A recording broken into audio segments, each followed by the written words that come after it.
اس سے تو میرے آقا علیہ السلام فرماتے ہیں کہ جب میں شب معراج جنت میں گیا تو وہاں دیکھا کہ بلال کے چلنے کی آگے آگے سے آواز آ رہی ہے. میں جنت میں جا رہا ہوں، بلال مجھ سے آگے. میں نے پوچھا جبریل یہ کون ہے آگے آگے چل رہے ہیں؟ میں کہ چلن سے ایسے لگتا ہے کہ آپ کا بلال حبشی ہے. میں نے واپس آ کے پوچھا بلال کیا عمل کرتا ہے تو کہ میرے آگے آگے چلنے کی تیری آواز آ رہی تھی؟ کہتے حضور عمل تو کچھ نہیں ہے، آپ کے در کا خادم ہوں. بس ایک بات ہے، جب بھی نماز پڑھتا ہوں ہر نماز کے لیے تازہ وضو کر کے نماز پڑھتا ہوں. تو میں بلال یہی تو تیرا عمل ہے جو جنت میں بھی تجھے میرے آگے آگے لے کے جا رہا ہے. تو میں بلال حبشی حجرہ عائشہ کے باہر کھڑے رہتے پورا دن کھڑے رہتے اور صدائیں لگا رہے لوگوں کے پوچھے لوگوں ذرا یہ تو بتا دو کہیں مصطفیٰ کو دیکھا ہے، کہیں رسول اللہ کو دیکھا ہے تو بلال کو بتا دو. کئی دن ہو چکا ہے بلال نے مصطفیٰ کا چہرہ نہیں دیکھا، یہ تو بتا دو کہ حضور کس سمت گئے ہیں، کون سا راستہ لے کر گئے ہیں، وہ راستہ تو بتا دو جس راستے پہ حضور باہر نکل گئے ہیں. کئی دن ہو چکے ہیں حضور کو دیکھا نہیں، کئی دن ہو گئے. ہمارے ایک دن جناب علی و حضرت ابو ذر نے بلال حبشی کا ہاتھ پکڑا اور کہتے ہیں بلال ذرا وہ آذان تو سنا دو جو مصطفیٰ کے سامنے دیتے تھے. کہتے ہیں کہ میں نے عہد کر لیا ہے جب حضور میری آنکھوں سے اوجھل ہو گئے ہیں اب میں اذان نہیں دے سکتا.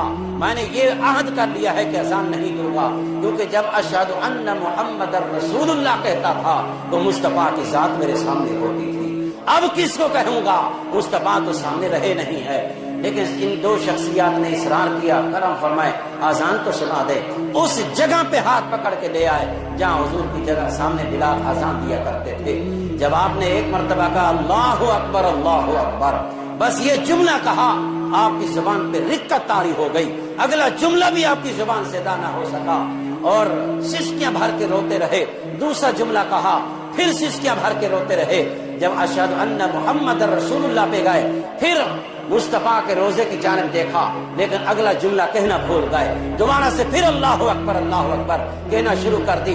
پھر آپ آگے جا کے جاتے تو پھر بھول جاتے ہیں. 4 مرتبہ آپ نے یہ جملہ کہا. جب چوتھی مرتبہ کہا تو زمین پر گر گئے. اللہ.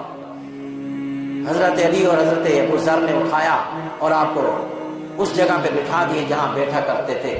فرماتے ہیں یہ فراق مصطفیٰ تھا، مدینہ طیبہ کو چھوڑ کر چلے گئے. کئی سال گزر گئے. حضور نے خواب میں زیارت کرے. فرمایا بلال اتنا بھی جفا ہوتا ہے، میرا شہر بھی چھوڑ کے چلے گئے، کیوں ہم سے دور ہو رہے ہو؟ ذرا قریب آ جاؤ، آج تمہارے آنے کا وقت قریب ہو گیا ہے. بلال تیاری کرتے ہیں شام سے آنے کی، بڑی محبت سے تیاری کر رہے ہیں اور اپنی اہلیہ کو بھی نہیں بتاتے کہاں جا رہا ہو. مدینہ طیبہ کے قریب آتے ہیں، پوچھتے ہیں لوگوں یہ تو بتاؤ میرے محبوب کی شہزادی سیدہ خاتون جنت حسن اور حسین موجود ہے مدینے میں؟ صحابہ کی محبت کا انداز دیکھیں، کسی اور کا نہیں پوچھ رہے، ان شہزادوں کا پوچھ رہے. لوگوں نے کہا کہ مخدومہ کائنات تو دنیا سے پردہ فرما گئی ہے، شہزادے موجود ہیں. فرمایا اچھا چلو حضور کی نشانی تو موجود ہے نا. مدینے پاک میں آتے ہیں، کسی اور کے پاس نہیں جاتے، شہزادوں کے پاس جاتے ہیں. ان دونوں کو اپنے سینے سے لگا کے لپٹ جاتے ہیں اور فرماتے ہیں کہ یہ وہ چہرے ہیں جن کو مصطفیٰ نے اپنی زبانیں چسوئی ہے اور اپنی زبانوں سے بوسے دیے ہیں. یہ وہ چہرے ان کو چوم چوم کے اپنی آنکھوں پہ لگا رہے ہیں، سینے سے لپٹا لیا ہے ان کو. اس قدر محبت کے اظہار فرما رہے ہیں حضرت بلال. میں یہ وہ شہزادے ہیں جن کو میں خود اپنے ہاتھوں سے پکڑ کے حضور کی بارگاہ میں لے آتا. جب مدینے والوں کو پتا چلا کہ بلال آ گئے، قرآن مچ گیا مدینے، بلال مؤذن رسول آ گئے. اللہ، سارے لوگ آ گئے ہیں.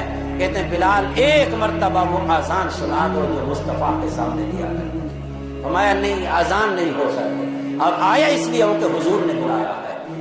لوگوں نے کہا کہ یہ ہماری بات نہیں مانیں گے اور حسن اور حسین کی بات رد نہیں کریں گے. شہزادوں کو لے آئے. انہوں نے کہا چچا جان ایک مرتبہ وہ آذان تو سنا دو جو ہمارے نانا جان کے سامنے دے. فرمایا ہمت تو نہیں آذان کہنے کی لیکن تمہاری بات کو رد نہیں کر سکتا. یہ ہے اہل بیت کی محبت. بلال نے آذان شروع کی. جب اشہد ان محمد رسول اللہ پہ پہنچے نا، بلال حبشی زمین پر گر گئے اور صحابہ پر رقت طاری ہو گئی. ایسی حالت ہو گئی، سسکیاں بھر بھر کے رو رہے صحابہ مسجد کے اندر. یہاں کے گھروں کی مستورات بھی مسجد کے اندر گھروں سے باہر نکل کے آ گئی ہیں، وہ کہتے ہیں ایسے لگتا تھا کہ جیسے مصطفیٰ دوبارہ اپنی مسجد کے اندر تشریف فرما، وہ منظر تھا۔ حضور طواف کر رہے ہیں، عرض کرتے ہیں بلال کو پیش کیا جائے۔ بلال حبشی آتے ہیں، فرمایا بلال آج کعبے کی چھت پہ کھڑے ہو جاؤ، اذانیں تو بہت دی ہیں آج، لیکن کعبے کی چھت پہ بھی کھڑے ہو کے اذان سناؤ۔ بلال عرض کرتے ہیں حضور مسجد نبی میں اذان دی ہے تو کعبے کی طرف منہ کیا ہے، ذرا آج بتائیں آپ تو کعبے کی چھت پہ کھڑا ہو گیا ہوں، منہ کس طرف کرو؟ حضور طواف کر رہے ہیں۔ حضور نے فرمایا بلال کعبے کو کیا دیکھنا ہے، جس طرف میں جا رہا ہوں اپنے رخ کو بھی ادھر گھماتے جا۔ حضور طواف کر رہے ہیں اور مصطفیٰ طواف کے اندر ہے، بلال کعبے کی چھت پہ اذان دے رہے ہیں، جدھر جدھر مصطفیٰ جاتے جا رہے ہیں بلال بھی اپنے چہرے کو گھماتے جا رہے ہیں۔ اسی منظر کو پیش کیا ہے امام اہل سنت نے، فرماتے ہیں حاجیو آؤ شہنشاہ کا روزہ دیکھو، کعبہ تو دیکھ چکے ہو اب کعبے کا کعبہ دیکھو۔